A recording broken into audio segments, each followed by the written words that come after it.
Aisha Brooks Lytle, Associate Pastor for Mission. Was here like 10 years ago. It's good to be back. This Lenten season, I'm a pop culture junkie. So Facebook, Twitter, Instagram, my favorite shows on TV. And so at the end of the day, I usually like come home, watch my shows, tweet about it, whatever. So for Lent, I decided I'm gonna turn the television off at 9 o'clock. Lord Jesus. Glory talked about that lengthening. The night just seems longer and longer and longer.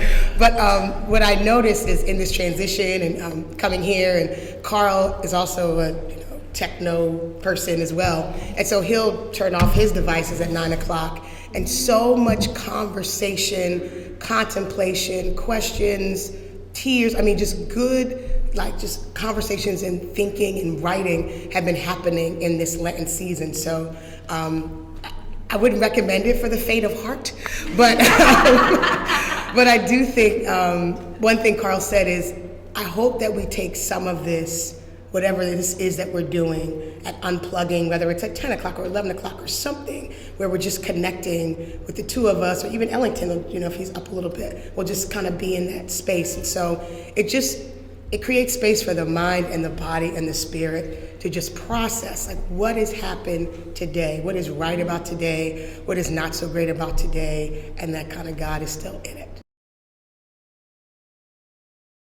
Okay, well, I might be the faint of heart, because I have not been very disciplined this Lent.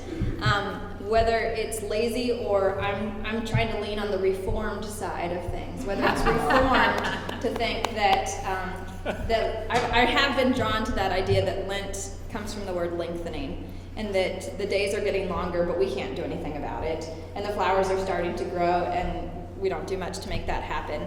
And so I like the reformed understanding that God is at work, whether or not we are doing anything to make that happen.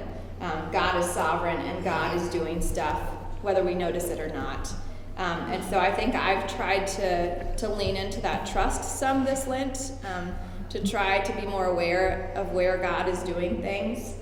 My husband's also on sabbatical right now, which is awesome. And so our life just has a little bit different pace as a family right now. There's a little more room to notice those flowers starting to sprout, or if my 2-year-old wants to walk home from the playground, it takes an extra 20 minutes, but oh well, we have a little bit more time. And so I think the idea that God is at work sort of lengthening our spirits and lengthening our souls has renewed some desire in me to draw near to God, to seek God in a little more meaningful and intentional way than I might have outside of Lent.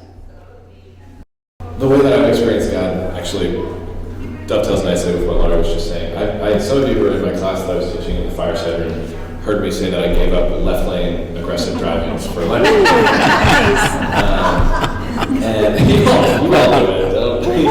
I see you guys. I've seen some of you guys in the So, but I have decided that I'm really not going to do that. I think that is not worth it.